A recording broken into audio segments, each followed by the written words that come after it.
Buenas tardes. Buenas tardes. Bueno, pensé me iba a equivocar, pero no, me acordé. Es tardes, buenas tardes. Lindo poder estar reunidos una vez más. La verdad que disfruto mucho, tal vez no. En el lugar que más disfruto poder enseñar es acá, claramente. La verdad que es un gozo poder hacerlo. Y bueno, me preparo siempre, estudio y llego a este momento con ganas de poder hacerlo y bueno, de que el Señor obre por medio de su palabra. Sabemos que lo que Dios usa para salvar a los perdidos y para edificar a su pueblo es su palabra, por eso la predicamos y es lo que anhelamos en esta tarde, que el Señor use su palabra, la cual es viva y es eficaz. Así que si les parece, hermanos, oramos, luego pasamos al tiempo de la palabra. Oramos. Padre, te damos gracias porque por más que no podamos verte, tú estás en medio nuestro. Confiamos, Señor, creemos por la fe que tú moras en medio de tu iglesia. Confiamos, Señor, que cuando estamos reunidos en tu nombre, tú estás en medio nuestro. Y confiamos, Señor, en que, aunque no entendamos cómo funciona, confiamos en que tu palabra es viva, es eficaz. Confiamos en que cuando la predicamos, tú la usas, Señor. Tú has prometido salvar a los perdidos por medio de tu palabra. Tú mismo dices que tu evangelio es poder para salvación a todo aquel que cree. Tú mismo, Señor, nos dice que tú nos santificas por medio de tu palabra. Y te pedimos que hagas eso en esta tarde. Por favor, Dios, que tú obres en nuestros corazones, que podamos entender que nosotros no somos los importantes en este lugar, sino que eres tú, Señor. Por favor, usa tu palabra. Te lo pedimos para la gloria de tu nombre, en Cristo Jesús. Amén. Bueno, les invito a abrir sus Biblias, por favor, en 1 Timoteo. 1 Timoteo, capítulo 4, versículos 1 al 5. ¿Sí? 1 Timoteo, capítulo 4, versículo 1 al 5. Dice la palabra de Dios. Pero el Espíritu dice claramente que en los postreros tiempos algunos apostatarán de la fe, escuchando a espíritus engañadores y a doctrinas de demonio, por la hipocresía de mentirosos que, teniendo cauterizada la conciencia, prohibirán casarse y mandarán a abstenerse de alimentos que Dios creó para que con acción de gracia participen de ellos los creyentes y los que han conocido la verdad. Porque todo lo que Dios creó es bueno y nada es de desecharse si se toma con acción de gracias, porque por la palabra de Dios y por la oración es santificado. Yo no sé a cuántas personas conocen o han hablado que dicen ser creyentes, que alguna vez fueron a la iglesia, pero que hoy ya no van a ninguna iglesia, que hoy ya no viven para Dios, que hoy no le interesa nada a Dios. Yo no sé a cuántas personas ustedes han visto pasar por la iglesia, que venían a la iglesia, pero que ya hoy no se congregan. No solamente que no se congregan, sino que viven vidas indiferentes a Dios. Tal vez dicen ser creyentes, tal vez si te lo cruzás por la calle, te habla de Dios, pero viven vidas indiferentes. ¿A cuántas personas conocen? Bueno, la Biblia tiene un término específico para esas personas y les llama apóstatas.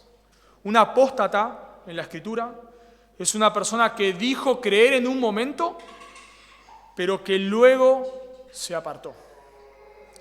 El apóstata en la Escritura es una persona que en algún momento dijo creer, en algún momento tuvo una manifestación de ser un creyente, pero un día se volvió para nunca más volver. Bueno, eso la Biblia le llama apostasía. Y los apóstatas no son creyentes. Los apóstatas son personas que dicen ser creyentes, pero en realidad nunca lo fueron. Y ahí es donde se introduce la herejía de la pérdida de salvación. Los que enseñan la pérdida de salvación piensan que los apóstatas son personas que perdieron la salvación, pero los apóstatas no son personas que perdieron la salvación. Los apóstatas son personas que nunca fueron salvos, pero una vez manifestaron serlo. Y la Escritura la verdad es que nos habla muchísimo de la apostasía. Y los creyentes no pueden apostatar, ya lo hemos enseñado esto, los creyentes no pueden apostatar de la fe, porque Dios los preserva hasta el final. Pero una de las maneras que Dios usa para preservarnos a nosotros los creyentes de la apostasía es la advertencia. Por eso leemos, por ejemplo, yo lo leo en Hebreos capítulo 3, versículo 12. Noten lo que dice el escritor de Hebreos 3:12. Mirad hermanos, que no haya en ninguno de vosotros corazón malo de incredulidad para apartarse del Dios vivo. Hermanos. ¿Cómo un hermano va a tener un corazón de incredulidad? ¿Cómo un hermano se va a apartar del Dios vivo?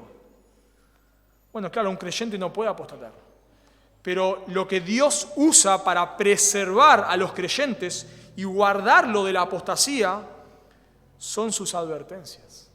Por eso cuando nosotros leemos en la Biblia sobre la apostasía, jamás, nunca eso está escrito ahí para que nosotros digamos, pero yo soy un creyente. ¿Hoy van a hablar de la apostasía? Genial, eso no es para mí. No, si eso es para nosotros los creyentes. Porque nosotros los creyentes debemos guardarnos de la apostasía. Y en última instancia, por supuesto, sabemos que el que nos va a guardar hasta el final va a ser Dios. Así que cuando nosotros escuchamos sobre la apostasía, debemos escuchar las advertencias que la Biblia nos da en contra de la apostasía, porque es lo que Dios usa para mantenernos en sus caminos. Y justamente este texto nos habla de la apostasía. Lo que vamos a ver en este texto es que Dios nos advierte contra la apostasía para que nos guardemos de ella. Lo que vamos a ver en este texto es que Dios nos advierte contra la apostasía para que nos guardemos de ella. Y vamos a ver en este texto, Dios nos da tres advertencias en contra de la apostasía. Y la primera advertencia que vemos es que Dios nos advierte contra la apostasía diciéndonos que inevitablemente muchos apostatarán.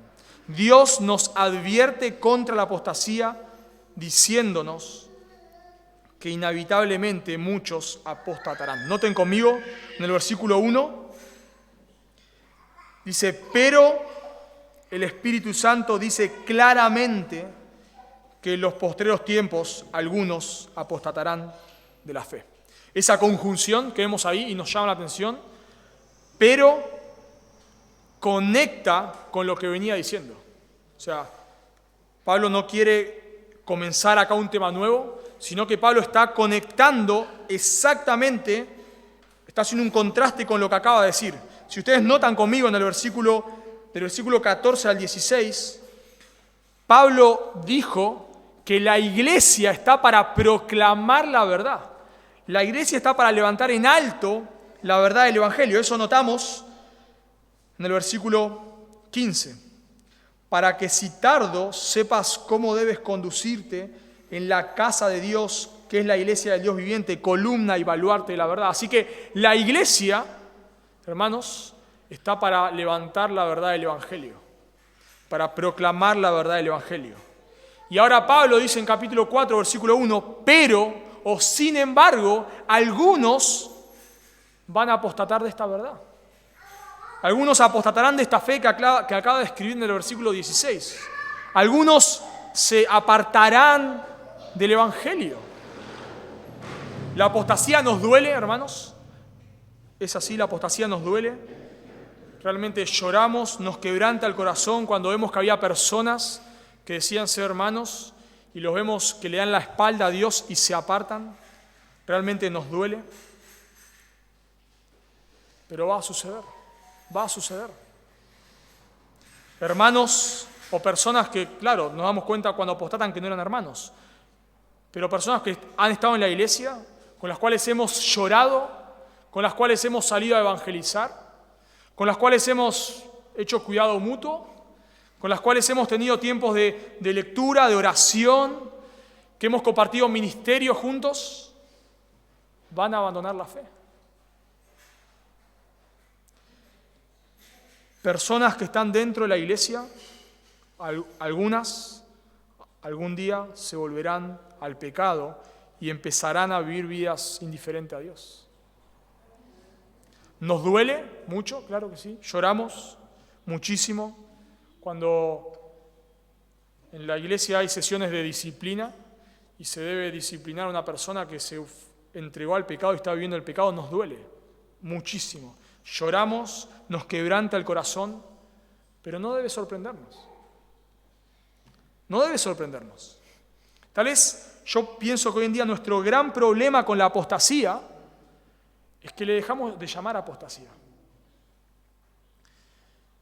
Te cruzás con una persona en la calle que venía a la iglesia, te lo cruzás, lo saludás. Imagínate que vos estás con una persona caminando, con un hermano en la iglesia, y te cruzás a otra persona, la saludás, lo conocés, te abrazás, y cuando se va, el hermano te pregunta, ¿quién es ese? Ese es un hermano que venía a la iglesia, pero se apartó. Ese es un hermano que, bueno, sí, tuvo unos años en la iglesia y ahora hace como 10 años que ya no viene más a la iglesia. Y no solamente que no viene a la iglesia, ni siquiera vive para el Señor. Pero es un hermano que se apartó, le decimos. Bueno, en realidad la descripción correcta sería, esa es una persona que apostató. Así le llamaría la Biblia. La Biblia no llamaría a esa persona que se apartó. Nosotros decimos se apartó, es un creyente. ¿Por qué es un creyente? Bueno, es un creyente porque él dijo en algún momento creer. Él hizo la oración del pecador. Esta persona vino como 5 años a la iglesia. Es un creyente porque esta persona sirvió en la iglesia. Pero un día se apartó de la fe. Entonces, ¿es un creyente? Bueno, la Biblia dice, le llama a esa persona un apóstata. La Biblia habla de apartarse, en Hebreos capítulo 3, pero ese apartarse son apóstatas. La Biblia habla acá en 1 Timoteo capítulo 1, versículo 19, de que naufragaron en cuanto a la fe. Himeneo y Alejandro, pero son apóstatas. Tal vez el hecho de que no haya membresías en las iglesias, en la mayoría de las iglesias no hay membresías. Entonces, claro, pasa gente como si fuese la peatonal. Y un tiempo está una persona y está en la iglesia y a los pocos años deja de venir. Y no lo notamos. Y tal vez si cruzamos a esa persona por la calle y no está yendo a ninguna otra iglesia, le decimos, hermano, ¿cómo estás? Hermano, ¿cuándo vas a volver? Bueno, probablemente no sea un hermano. Probablemente esa persona sea una apóstata. Pero claro, como no hay membresía en las iglesias, no sabemos quién es un creyente y quién no. No pasa gente y un día viene y un día deja de venir y le llamamos hermanos. Y vamos por ahí tal vez pensando que hay muchos hermanos, pero tal vez la Biblia describe a esas personas como apóstatas. Porque la realidad, hermanos, es que los creyentes permanecen. Y los que se apartan para nunca más volver, la Biblia les llama apóstatas. Y acá la Escritura nos dice, pero en contraste con la preciosa verdad sólida que la iglesia debe proclamar, algunas personas van a abandonar esta verdad. Y eso va a ser inevitable. Eso va a ser inevitable. Pero el Espíritu dice, noten esta palabra, claramente. No es que es algo que, bueno, está por ahí en algún lado oculto, es algo que no tenemos tanta claridad en este tema. No, en este tema tenemos claridad, hermanos. Algunos apostatarán de la fe. Por eso la Biblia nos advierte tanto en contra de la apostasía. Y por eso nosotros los creyentes, como dice el escritor de Hebreos, debemos exhortarnos los unos a los otros, no sea que el pecado nos engañe. Y claro que si somos creyentes, no vamos a apostatar. Pero la Biblia, las advertencias contra la apostasía están ahí, hermanos, para que nosotros nos huyamos del pecado, corramos del pecado, lo más lejos posible, para que nosotros no dejemos que el pecado haga metástasis en nuestro corazón. Así que Pablo dice, pero el Espíritu dice claramente que en los postreros tiempos algunos apostatarán de la fe. Bueno, cuando dice que el Espíritu dice, puede ser una referencia a que Pablo tuvo una revelación. Él como apóstol tenía revelaciones, él estuvo con el Señor resucitado. Puede ser una posibilidad que él como apóstol haya tenido una revelación de Dios. O, lo que yo me inclino a pensar, que cuando Pablo dice acá que el Espíritu Santo dice claramente, el Espíritu dice que es una referencia a las Escrituras. A veces las Escrituras se citan como diciendo el Espíritu dice, y en realidad lo dice es un autor de la Biblia, porque la Biblia es la palabra de Dios. El Espíritu Santo ha inspirado las Escrituras. Entonces, cuando nosotros decimos que a veces para decir la Biblia dice, la Biblia misma dice el Espíritu dice. Así que cuando dice acá que el Espíritu dice claramente, pienso que se refiere a las Escrituras. A que la Biblia por todos lados, hermanos, y por eso decimos que esta enseñanza es clara, la Biblia por todos lados nos dice que la gente va a apostatar. No es que hay un versículo por ahí, a veces se hace doctrina de un versículo y eso es un error, ¿no? Cuando tomamos un versículo, se llama medio confuso, y hacemos toda una doctrina de ese versículo, bueno, eso es un error, porque no podemos hacer doctrina de un versículo. Pero esto no es hacer doctrina de un versículo.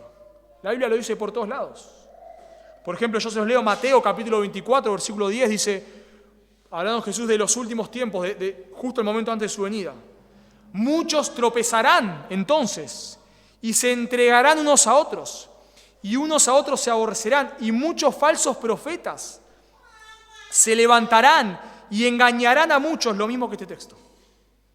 Y por haberse multiplicado la maldad, el amor de muchos se enfriará, mas el que perseverare hasta el fin, éste será salvo. ¿Cómo sabemos quiénes son creyentes? Porque perseveran. Este texto que dice que el que perseverara hasta el fin será salvo, no quiere decir que vos podés perder la salvación.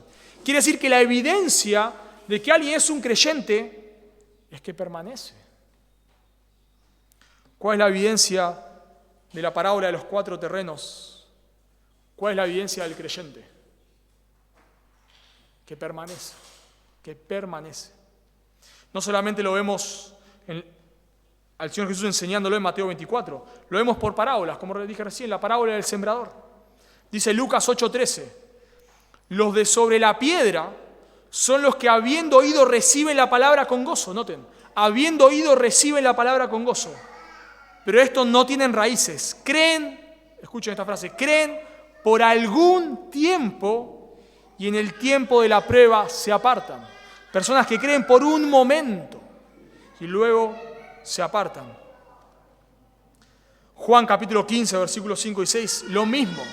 El que no permanece, dice Jesús, va a ser echado al infierno. ¿Por qué? Porque no era un creyente. Y no solamente lo vemos por medio de las enseñanzas, sino lo vemos en la práctica. Dice Juan 6:66. Juan 6:66. Desde entonces, muchos de sus discípulos volvieron atrás y ya no andaban con él. En el Evangelio de Juan, un discípulo no necesariamente es un creyente, sino es alguien que está siguiendo a Jesús físicamente. Muchos de sus discípulos, muchos de los que estaban siguiendo a Jesús, se volvieron atrás, apostataron. Y lo vemos en el caso de Demas. Demas me ha desamparado. Lo vemos en el caso clarísimo de Judas. Judas es un apóstata, que estuvo entre los creyentes pero nunca fue un creyente.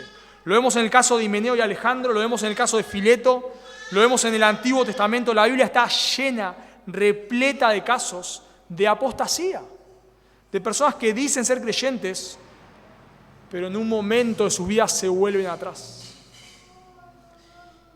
Y Pablo nos dice que esto va a suceder en los últimos tiempos.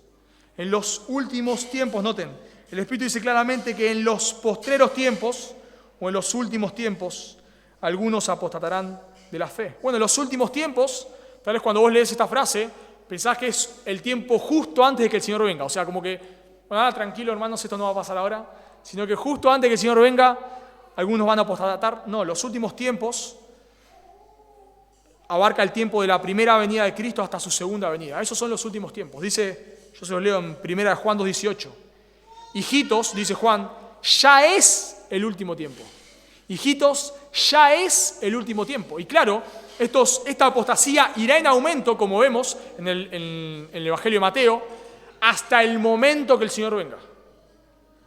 Hasta el momento que el Señor venga, esta apostasía va a ir en aumento, y justo antes de que el Señor venga va a ser como la cúspide de la apostasía. Claramente, como dice ahí el Señor Jesús, se van a levantar muchos falsos maestros, la apostasía va a ir en aumento, pero eso no va a pasar solamente justo antes de que el Señor venga, sino que ya ahora hay personas que van a apostatar porque ya estamos en los últimos tiempos. Y la manera, nos dice el texto, en las cuales estas personas apostatan de la fe es escuchando espíritus engañadores y doctrinas de demonio.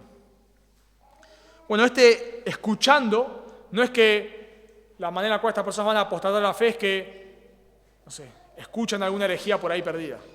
Sino la idea de escuchando, como traduce la Biblia de las Américas, es prestando atención.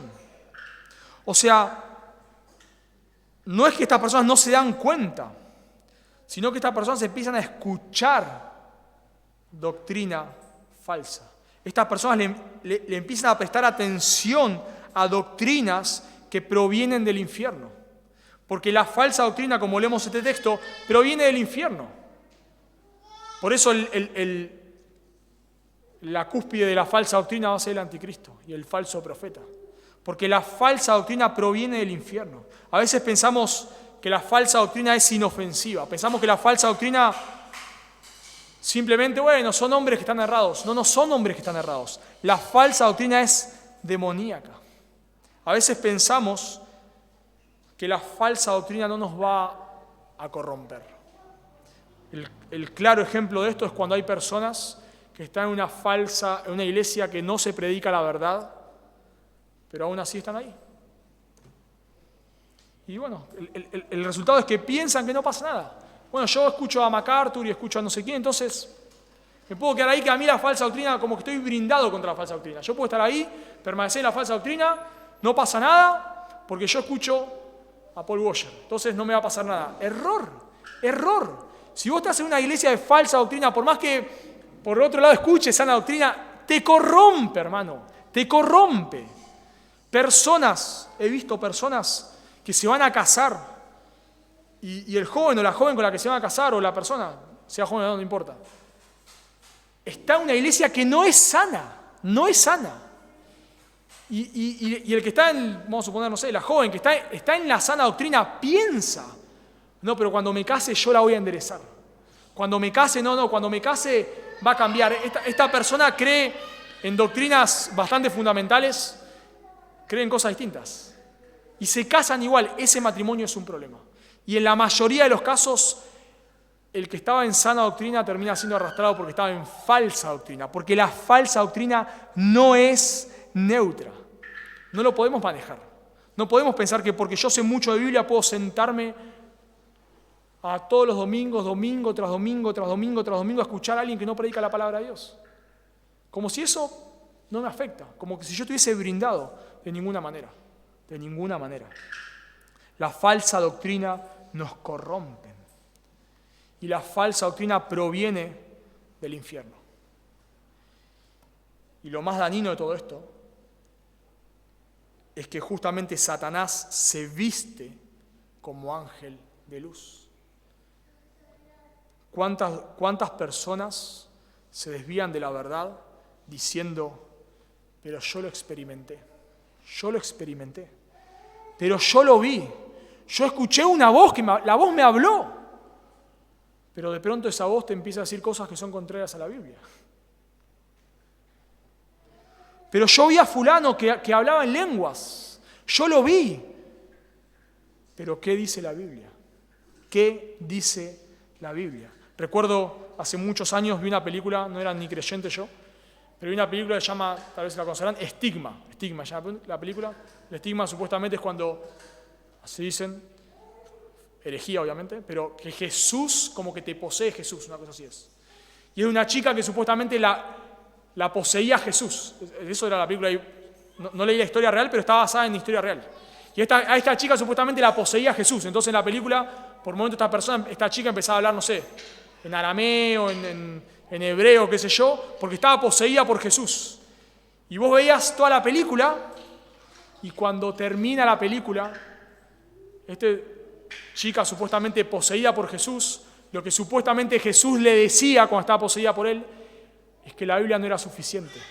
Que había escritos, de eso así termina, que había escritos en la Biblia, escritos por Jesús, que se habían quitado de la Biblia. Herejía, herejía. Noten, supuestamente la que la poseía esta chica era Jesús, supuestamente. Pero esta experiencia que probablemente esta chica vivió, no era Jesús ese, por supuesto. Era un demonio. Por eso cuando a vos alguien te dice, bueno, y así podemos ver, ¿no? Cómo comienzan muchas herejías, ¿no? Los mormones, que una persona tuvo una visión. Y ahora de pronto este ángel le dice a esta persona que la iglesia por 2000 años estuvo errada. Y la Biblia ya no es suficiente y este hombre escribe un librito, ¿no? Y ahora este librito tiene más autoridad que la Biblia. Experiencias. Cuando alguien, yo sé que esto es duro, pero cuando alguien te dice que tuvo una experiencia y esa experiencia contradice la Biblia, no te tiene que temblar el pulso. Eso no es de Dios. No, pero a mí no me importa si lo escuchaste, lo viste, no me importa. Eso es del demonio. Eso es doctrina del infierno. Si viene alguien que te dice, yo tuve una visión y ahora Dios me dijo que la Biblia no es suficiente, eso es del diablo. Eso no es de Dios. ¿Por qué? Porque la experiencia que vos me estás contando acá contradice la Biblia, doctrinas de demonios. Eso no es de Dios. Por eso la Biblia nos advierte contra la apostasía, hermanos. Las personas que apostatan son personas que se sientan muchas veces a escuchar herejía pensando que no les va a afectar. Sí les va a afectar. Sí les va a afectar. Por eso cuando si alguien se para en el púlpito a enseñar algo que no es conforme a la Biblia, hay que sacarlo de ahí. Y si viene una persona a la iglesia y piensa enseñar algo que no es contra la Biblia, los creyentes, los hermanos, los miembros de la iglesia deben confrontar a esa persona. En gracia, en amor, pero deben confrontarla. Eso no se enseña acá. No podemos permitir que venga alguien y empiece a hablar con los hermanos y a contar que tuvo una visión y que Dios le habló y que Dios le reveló y que qué sé yo, y acá nadie hacer nada. No, porque eso que pensamos que es inofensivo, porque claro, nosotros no creemos que Dios nos habla por medio de su palabra. Eso que parece inofensivo, se filtra. Y acá dice el texto claramente, ustedes lo leen. Algunos apostatarán escuchando, prestando atención a doctrinas de demonio. Por eso, de vuelta, si estás hablando con una persona que no está que está en una iglesia que se predica herejía, estamos hablando, por favor, hermanos, de doctrinas esenciales, del Evangelio. Si vos hablas con una persona que dice ser creyente y va a una iglesia que vos sabés que es apóstata, no te tiemble el pulso. Si dices, hermano, le puedo decir, hermano, andate a esa iglesia. No. La Biblia claramente dice que esa iglesia te conduce a la apostasía. Así que Dios nos advierte contra la apostasía diciéndonos en primer lugar que inevitablemente muchos apostatarán escuchando doctrinas de demonio. En segundo lugar, diciéndonos que esta herejía será introducida por mentirosos. Esta herejía será introducida por mentirosos. Noten versículo 2. Por la hipocresía de mentirosos que teniendo cauterizada la conciencia. Esta falsa doctrina parece piadosa. Y así vemos que pasa. Personas que entran a la iglesia, van a la iglesia y en la iglesia lloran y no sé, se caen al piso y vos la ves quebrantada y que no pueden hablar de la emoción y esa persona sale de acá, se cruza con él en la esquina y lo insulta. Pues, ¿qué pasó? ¿Qué pasó? Hipocresía. La palabra hipocresía quiere decir actuación. Estas personas se introducen en la herejía con una apariencia de piedad. Son personas que vienen bien vestidas, no vienen vestidas acá como un espiritista, no se le ponen los ojos rojos cuando hablan con vos, no le cambia la voz, no le da vuelta la cabeza. No, parecen piadosos. Vienen con una Biblia bajo el brazo, una sonrisa, te dicen, hermano, ¿cómo estás, hermano? Bendiciones, hermano, que Dios te bendiga, hermano, voy a estar orando por vos, hermano. Te hablan de Jesús, te hablan la Biblia, dicen que aman a Jesús, aparentan, ¿se dan cuenta, no, hermanos? Aparentan espiritualidad, pero son hipócritas. Toda esa espiritualidad es fingida. Todo es vamos a decir así, de puertas para afuera. De puertas para adentro estas personas no son piadosas. Y así lo vemos. Ancianos, pastores ancianos, viejitos, con la voz que apenas pueden hablar, parecen muy humildes. Se paran acá y dicen, bueno, en mi humilde opinión, Dios me dijo hoy, Dios me reveló hoy. Lo vemos, no sé, yo leo esto similarmente el Papa, porque vos lo ves al Papa y parece piadoso, ¿no? Vos lo ves ahí, un ancianito, todo vestido, y todo humilde, y le sonríe, y saluda a los nenes, y de pronto ese Papa dice, bueno, todos van a ir al cielo. Doctrina de demonio. No, bueno, no importa cómo vivas, mientras que trates de hacer bien las cosas, Dios te va a recibir. Herejía. No importa que la diga con un tono humilde, ahí todo envejecido, con el bastón, no importa, eso es herejía. Pero el problema es ese, hermanos, que parecen personas humildes, pero no son humildes. Pastores carismáticos, muy carismáticos, que te hablan de Jesús, que lloran, que se emocionan, no importa. No importa, hermanos. El punto es, ¿qué dice la Biblia? ¿Qué dice la Biblia? No importa cómo lo dice. Y noten que estas personas son hipócritas, y nos dice el texto que mienten de manera descarada. Estas personas, yo a veces me pregunto, y tal vez vos también te preguntás, ¿cómo puede ser que alguien diga, no sé, de pronto Dios me dijo, Dios me habló, Dios tuve una visión? ¿Cómo puede ser? ¿Cómo puede ser que una persona diga, ponete a pensar, Dios me dijo hoy que si pones tu ofrenda acá, Dios te la va a multiplicar? Vos decís, ¿en qué momento esta persona puede usar el nombre de Dios de esa manera? Porque son mentirosos que tienen cauterizada la conciencia. La idea de cauterizada es que tienen un callo en la conciencia. Estas personas empezaron a permitir cosas que no debían permitir. Fueron endureciendo su conciencia. Tal vez, como dice el capítulo 1, versículo 7, querían ser doctores de la ley. Estas personas querían impresionar a la gente con su enseñanza. Y empezaron a cauterizar su conciencia. Y terminaron enseñando herejía. Personas que dicen, bueno, ya no tenés que leer la Biblia. Personas que se paran en un púlpito y te dicen, vos que estás ahí sentado, Dios me dijo que vas a ser un profeta. Y vos decís, ¿cómo esta persona puede usar el nombre de Dios para eso? Personas que dicen que si vos le das a Dios, Dios te va a multiplicar y no sé qué. Y vos decís, ¿cómo puede ser? Porque perdieron la sensibilidad. Fue algo progresivo. La idea de cauterizar es que se te hizo un callo. Fue algo progresivo. Personas que progresivamente empezaron a desviarse, a dejar entrar el pecado en su vida y cuando se quisieron dar cuenta estaban endurecidos. Y lo más aterrador de este texto, hermanos, es que estos eran ancianos. Cuando Pablo dice, en los postreros tiempos algunos apostatarán, ¿de qué está hablando? De Himeneo y Alejandro, del capítulo 1. No está hablando de la iglesia apóstata, no. Está hablando de los mismos ancianos, de los mismos líderes. Los que estaban apostatando no son el que, bueno, ya todos, acá era obvio que no era creyente, si nunca entendió nada del Evangelio. No era ese, era el que enseñaba sobre el Evangelio, era el que predicaba el Evangelio.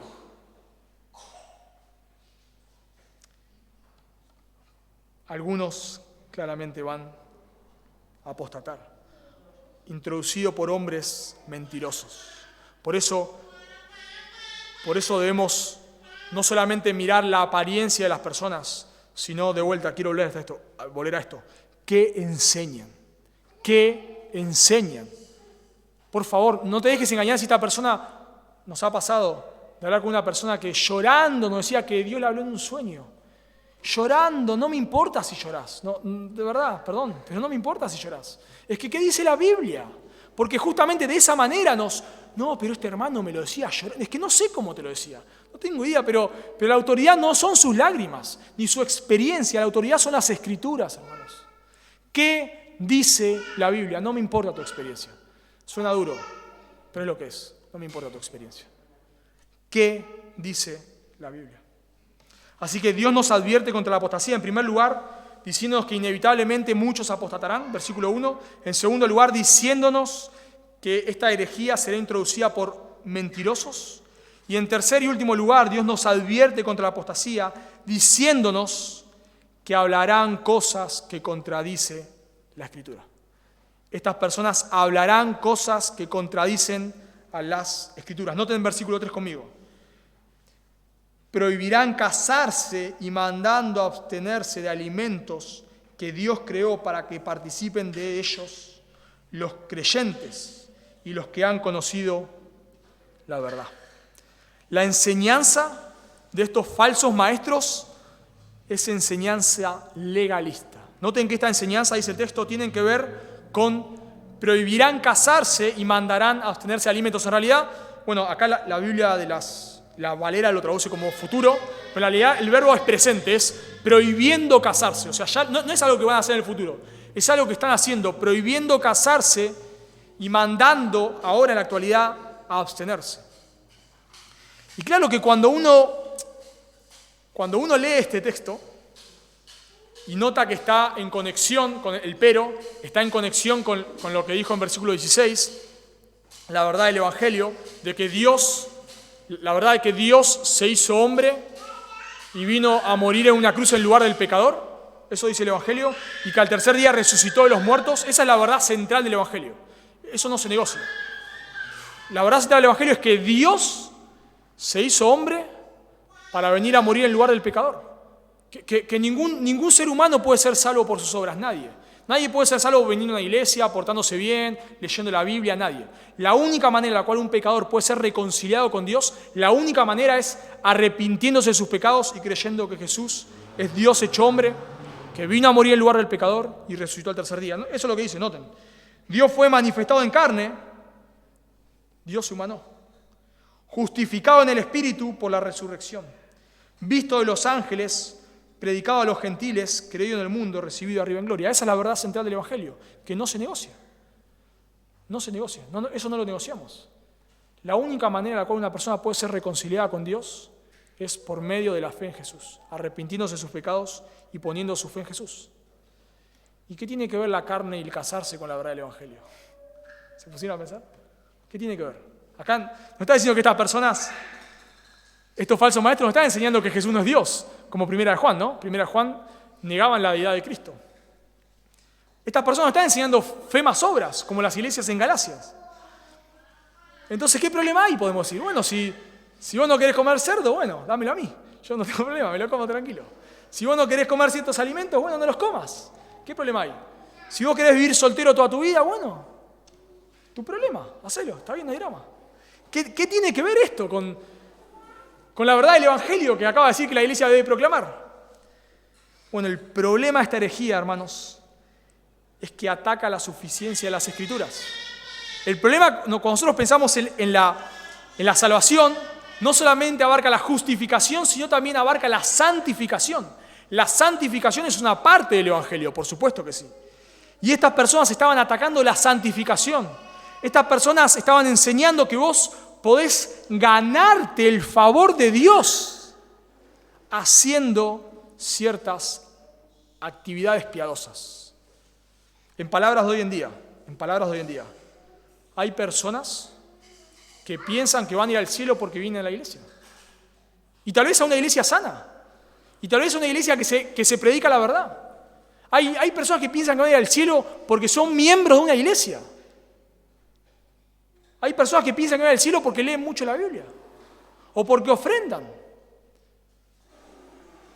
Bueno, en este caso, estas personas pensaban que iban a ir al cielo o enseñaban que la piedad se trataba en cosas externas. Y eso es un problema, porque eso termina atacando el Evangelio. Eso es lo que hacían los fariseos. Cuando nosotros nos volvemos legalistas, lo que hacemos es que quitamos la mirada del Evangelio y de la gracia de Dios, porque eso nos habla el Evangelio, de la gracia de Dios, y lo ponemos en las obras, en cosas externas, y eso hacían los fariseos. Dice Mateo capítulo 23, versículo 14, Jesús declarando juicio contra los fariseos, y los saduceos creo que también estaban ahí. Le dice Jesús a los fariseos, devoráis las casas de las viudas, y como pretexto hacéis largas oraciones. Estas personas se abusaban de las viudas, pero oraban 5 horas por día. Dice Mateo 23, 16. Noten lo que decían estas personas.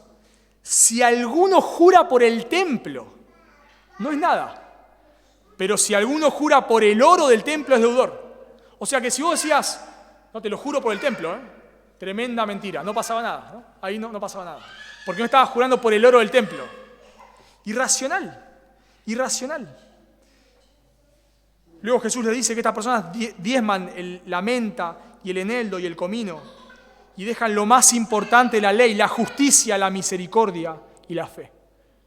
De vuelta, hermanos, lo que hace el legalismo es que quita la mirada de la gracia de Dios y lo pone en las obras. Y Jesús, en Mateo 23, los pueden leer después, usa una expresión, ay de vosotros. El ay en la Escritura es juicio. Ay de vosotros, juicio. Juicio contra estas personas. ¿Por qué? Porque habían cambiado la palabra de Dios. Porque pusieron la mirada en cosas externas. Y empezaron a enseñar que vos podías ganarte el favor de Dios con actos religiosos. Leyendo tu Biblia, haciendo tu devocional. Y todos nosotros, me encantó la última canción que cantamos, que dice que cuando caigo en tentación, al ver al cielo encontraré al inocente que murió. Porque claro, nosotros somos tentados a volvernos a las obras, a querer hacer cosas para que Dios nos ame. Y déjame hacer una pregunta. ¿Vos no sentís que cuando lees la Biblia Dios te ama más? Bueno, eso es salvación por obras. Bueno, no salvación, pero tiene la semilla de la salvación por obras. Porque queremos ganarnos el favor de Dios. Y eso es lo que hacían estas personas. Y eso pasa hoy en día. Todos rituales externos. Si nosotros pensamos, y a veces pasa en las iglesias, discuten por si en la iglesia hay que venir de saco y corbata.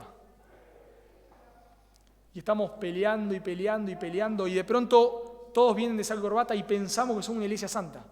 Pero nadie preparó su corazón para venir a la iglesia. Pero pensamos que por venir de saco y corbata somos piadosos. Que por levantarme a tal hora a leer la Biblia soy más piadoso. Que por leer 5 horas por día la Biblia soy más piadoso. Y noten, hermanos, que estoy diciendo cosas que son buenas. Por favor, hermanos, si vos lees 5 horas la Biblia, amén, buenísimo, excelente. Lee las 6 si podés. El punto no es ese, el punto es que vos pienses que el simple hecho de leer 5 horas la Biblia ya te hizo santo. No.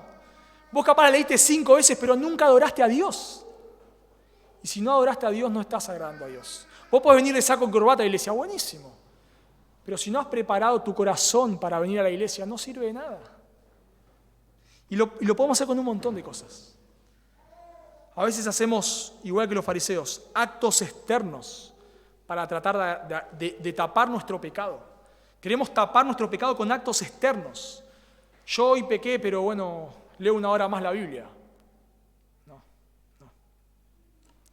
El problema de la herejía, el problema de la falsa doctrina que se introducía acá, de vuelta, es que atacaba al Evangelio.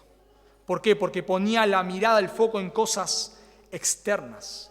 Y corría la mirada de donde debe estar, de la gracia de Dios. El Evangelio de la gracia. Dios no te ama porque vos no comas ciertos alimentos.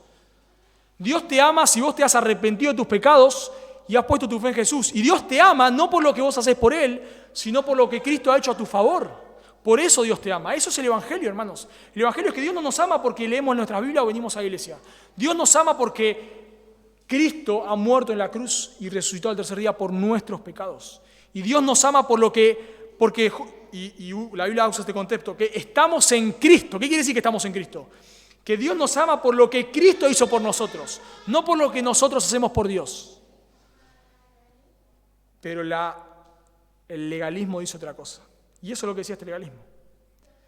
Noten que estas personas, de manera, vamos a decir así, sutil, terminaban atacando el Evangelio y empezaban atacando la suficiencia de las Escrituras. Porque la verdad, hermanos, que estas personas, la Biblia nosotros podríamos pensar que la Biblia prohíbe alimentos, podríamos pensarlo. O podríamos pensar, por ejemplo, que la Biblia fomenta que no nos casemos, podríamos pensarlo. Por ejemplo, Jesús, o los discípulos le dicen a Jesús en Mateo 19:10, si es así la condición del hombre, hablando del divorcio, con su mujer, no conviene casarse, dice. Y en 1 Corintios 7:8, Pablo dice, digo pues a los solteros y a las viudas, que bueno les fuera quedarse como yo, soltero. Entonces uno podría decir, bueno, pero la Biblia, y eso es lo que hace el legalismo, saca versículos de contexto. La Biblia enseña esto, claro que sí. Claro que enseña que no debes casarte. Y los alimentos lo mismo. Mira todas las leyes que hay en el Antiguo Testamento. La Biblia enseña esto. Enseña que no hay que comer ciertos alimentos. Y lo mismo podemos hacer hoy en día. Pasa exactamente lo mismo. Hacemos una batalla campal si la mujer debe venir en pollera o en pantalón. Y empezamos a dar argumentos totalmente irracionales que el pantalón, el que inventó el pantalón practicaba el culto satánico de no sé qué. Y empezamos a dar argumentos así que en el tiempo de Jesús las mujeres no usaban pantalones.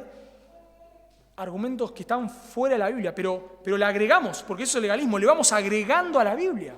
Y de pronto las mujeres vienen en pollera hasta los talones, pero andan todas murmurando por ahí, pero no pasa nada, porque como murmuramos en pollera, parece que estamos agradando a Dios. Y eso es lo que hace el legalismo, lo mismo podemos decir con los hombres. Venimos de saco y corbata y bien peinados. Y estamos todos, somos unos iracundos, maltratamos a nuestras esposas, somos un desastre como padres, pero como venimos de saco y corbata, pensamos que agradamos a Dios. Eso es lo que hace el legalismo. Me da mucha gracia también en la Navidad, ¿no? Ahora que viene la Navidad. Peleamos si el arbolito es de Satanás o no es de Satanás, si hay que ponerlo o no hay que ponerlo. Y después estamos 15 horas peleando por el arbolito y llega Navidad y me como hasta lo que no puedo más, ¿no? Peco de glotón, hasta que la comida me salen por los ojos o por las orejas o por los ojos. Pero hermano, no puse el arbolito. Por la Biblia no mala el arbolito, pero sí mala de la glotonería. Pero claro, como no puse el arbolito, pienso que está bien, ¿no? O me tomo hasta el agua de los floreros, pero no puse el arbolito. Pero la Biblia mala era la borrachera, pero no el arbolito. Pero como no puse el arbolito, pienso que está todo bien con Dios. Eso hace el legalismo. Saca el foco donde debe estar y pensamos que por hacer ciertas cosas externas estamos agradando a Dios. Y eso le pasaba al pueblo de Israel. ¿Recuerdan? Este pueblo de labios me honra, pero su corazón está lejos de mí. Y lo mismo puede decir el Señor de la iglesia. Esta iglesia de labios me honra. Vienen de saco y corbata los hermanos, leen 5 horas la Biblia, pero en ningún momento piensan en mí. Todas cosas externas. Se levantan a las 3 de la mañana a leer la Biblia, se arrodillan en maíz para orar. Todos actos externos, pero en ningún momento me adoran. En ningún momento cuando están leyendo la Biblia están adorándome a mí. En ningún momento cuando están orando están pensando en mí. En ningún momento cuando vienen a la iglesia me vienen a adorar a mí. Externo, altos externos.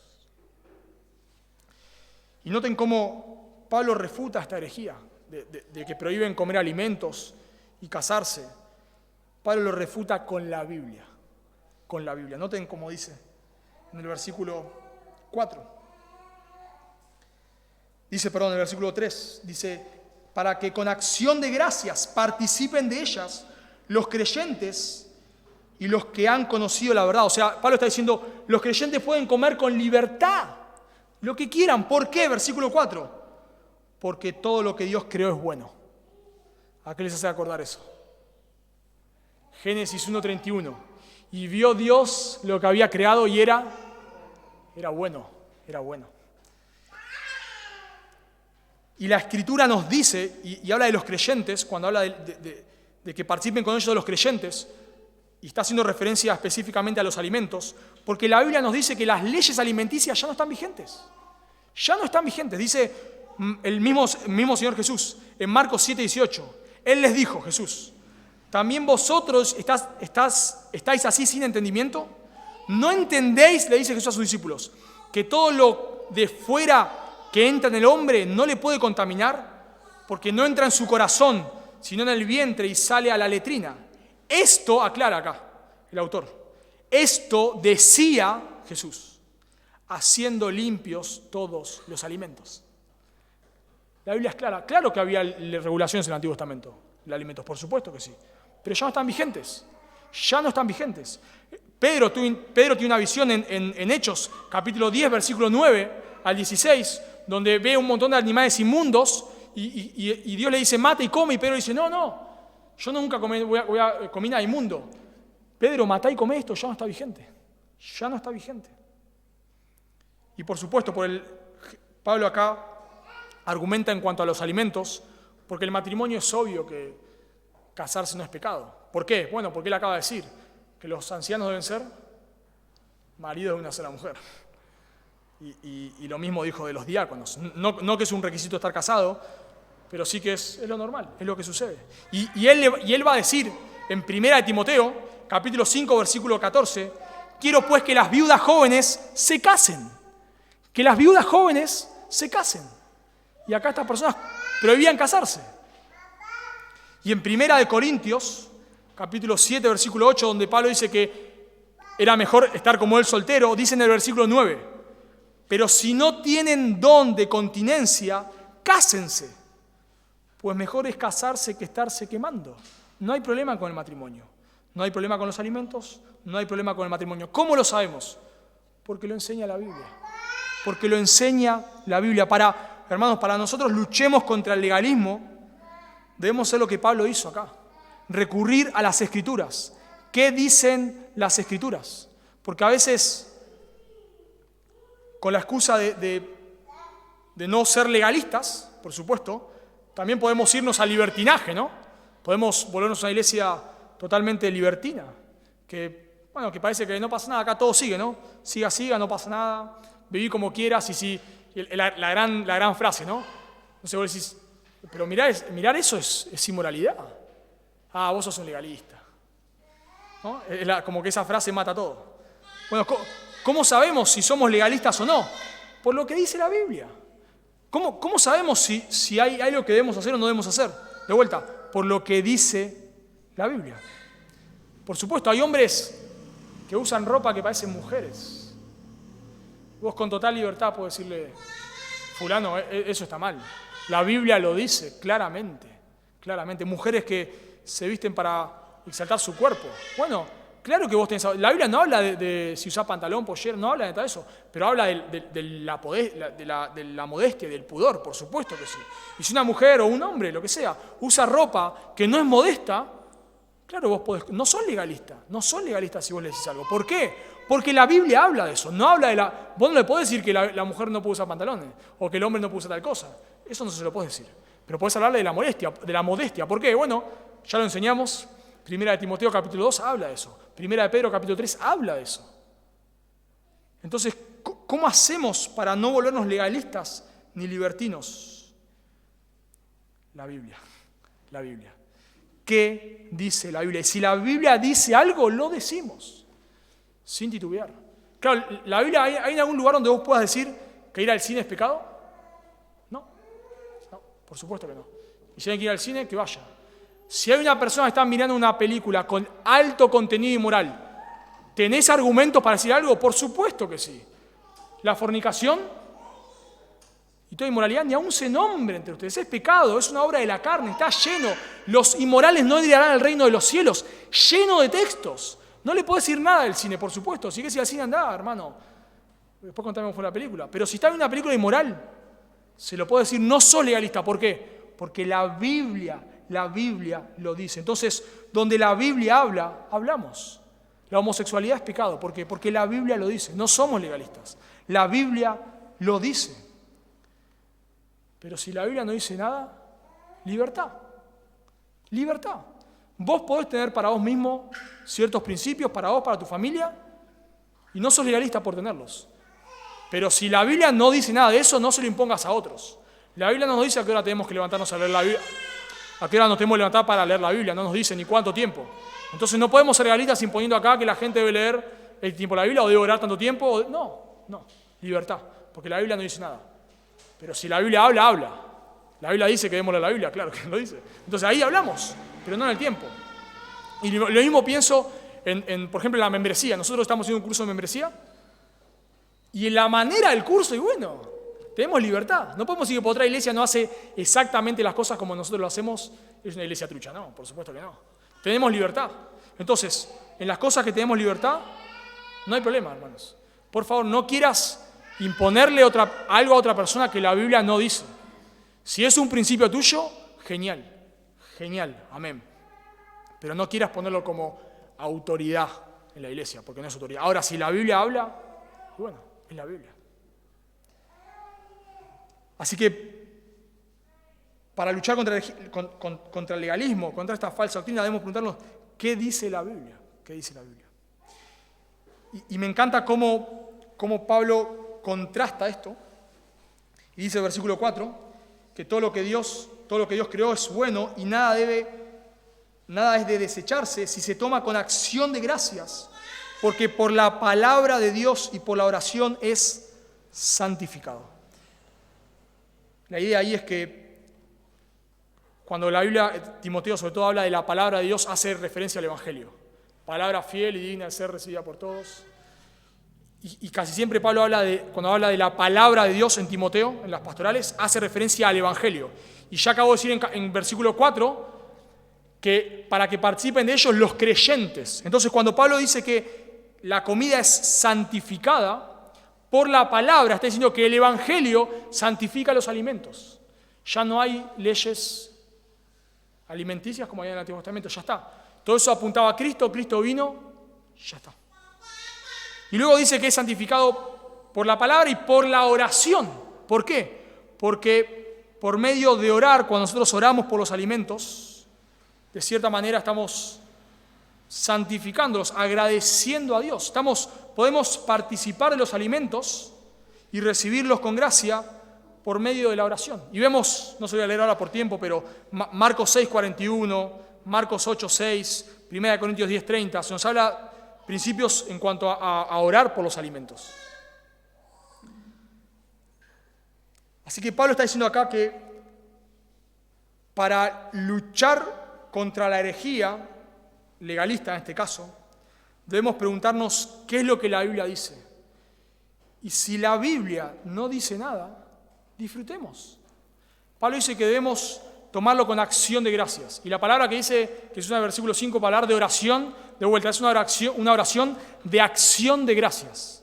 ¿Saben cuál es el problema del legalismo? Que no puede disfrutar de nada. Si vos hablas con una persona legalista, te das cuenta que es una persona que no puede disfrutar. Porque todo el tiempo está mirando el no. ¿Qué no hay que hacer? Y a veces pensamos que el cristianismo se trata del no. Vamos ahí, todo, ¿qué no tengo que hacer? ¿Qué no tengo que hacer? Esto no se puede hacer, esto no se puede hacer. Y agregamos listas, no, así hacían los fariseos. Pero el Evangelio no se trata del no, se trata en un sentido del sí. El Evangelio no es una vida amargada como vivían los legalistas, sino es una vida de gozo. Y Pablo acá dice, disfruten, hermanos, con acción de gracias. ¿Se imaginan? Comete una bondiola y decir gracias, Dios, por esta bondiola. Gracias, Señor. Gracias por estos alimentos. Todo proviene de vos. Señor, esto es precioso. Noten, leo una oración que se hacía en la antigüedad por los alimentos. Noten, bendito eres tú, oh Señor, quien me das de comer desde mi juventud, quien das alimento a toda carne, llenas nuestros corazones de gozo y alegría, para que nosotros, teniendo toda suficiencia, abundemos para toda buena obra en Cristo Jesús, nuestro Señor, por quien sean a ti la gloria, el honor y la potencia para siempre. Amén. Noten una oración agradecida por los alimentos. Y lo que nosotros debemos hacer es preguntarnos qué dice la Biblia, y si la Biblia no dice nada, disfrutemos, hermanos, disfrutemos. Cuando vos entendés el Evangelio, no te estás preguntando, ¿no puedo hacer más esto? ¿Qué garrón? ¿Cómo? ¿No puedo ir más a bailar? ¿No me puedo emborrachar más? No, la persona que entendió el Evangelio no está pensando en eso, está diciendo, wow, ahora puedo vivir para Dios. ¡Qué precioso! Ahora puedo abandonar este pecado que era una miseria. ¡Qué bendición! Eso dice el Evangelio, hermanos. ¡Qué bendición! Y las iglesias que son legalistas están todo el tiempo mirando, a ver, este hermano cómo vino vestido, se peinó, no se peinó, qué perfume se puso, a ver qué zapatillas usa, a ver cuánto lee la Biblia. Las iglesias legalistas están todo el tiempo mirando el no. Y el problema de eso, el problema del legalismo, es que nos saca el foco. Nos saca el foco. En vez de estar pensando en alcanzar a los perdidos, en vez de reunirnos a alabar a Dios, a cantar a Dios, a darle gracias a Dios por mi hermano que tal vez o mi hermana que es distinta a mí. Y en otras cosas piensa distinto, pero no me importa, porque podemos alabar juntos a Dios. Y en vez de estar pensando en edificar a otros, en bendecir a otros, en alcanzar a los perdidos, estamos acá mirando el largo de la pollera. Estamos acá mirando si vamos al cine o no vamos al cine. Y el legalismo nos quita el gozo, hermanos. Y en vez de estar acá no sé, contento de que vive una persona nueva, contento de que le pudimos predicar a alguien, contento de que estamos pensando si, no sé, si alguien vino de corbata o no. Debemos ser una iglesia, hermanos, que está centrada en la Escritura, centrada en el Evangelio, para poder guardarnos de la apostasía. Y si vos estás acá y no sos un creyente, por favor, déjame decirte que vos no podés recibir las cosas con acción de gracias, porque estás bajo la ira de Dios. Eso dice la Escritura. Si vos no sos un creyente, no te has arrepentido de tus pecados, no has puesto tu fe en Jesús, la Biblia dice que lo que te espera es la ira de Dios. No vas a poder disfrutar de esta vida, de nada de esta vida. Vas a poder tener momentos de placer en el pecado, pero no vas a poder disfrutar de la vida porque estás bajo la ira de Dios. Y lo que te espera el día que mueras es el infierno. Pero la buena noticia para vos es que si hoy te arrepentís de tus pecados y pones tu fe en Jesús y solo en Él para la salvación, Dios te regala la vida eterna. Por eso, si vos estás sin Cristo, yo te ruego que no te vayas sin arreglar tus cuentas con Dios. Oramos, hermanos. Padre, gracias te damos por tu palabra. Gracias te damos, Señor, por tantas advertencias que tú nos das en contra de la apostasía. Por favor, Dios, guárdanos de volvernos una iglesia apóstata. Guárdanos de volvernos una iglesia legalista, Señor, que quita los ojos de la gracia, de la cruz, y lo pone en obra, Señor. Guárdanos una iglesia, Señor, enfocado en prácticas externas, por favor. Guárdanos una iglesia en la cual, como vemos en Apocalipsis, tú estás fuera, tú estás a la puerta. Por favor, Señor, guárdanos de que nuestro corazón, que con nuestros labios te alabemos, pero que nuestro corazón esté lejos de ti, Señor. Por favor, Dios, ayúdanos a ser una iglesia centrada en las Escrituras. Una iglesia centrada en ti, centrada en el Evangelio, una iglesia gozosa, Señor, una iglesia que cuando te canta con gozo, una iglesia que nos edificamos, que alcanzamos a los perdidos. Por favor, que estamos contentos, Señor, de que tú nos has salvado, de que estamos contentos, Señor, de que tú nos has librado de la esclavitud del pecado. Por favor, Señor, una iglesia enfocada en tu gloria, en tu reino, Señor. Ayúdanos. Y te ruego que si hay alguien aquí en medio nuestro que no te conoce, que tú le llames al arrepentimiento y a la fe, por favor. Te lo agradecemos y pedimos en Cristo Jesús. Amén. Servito.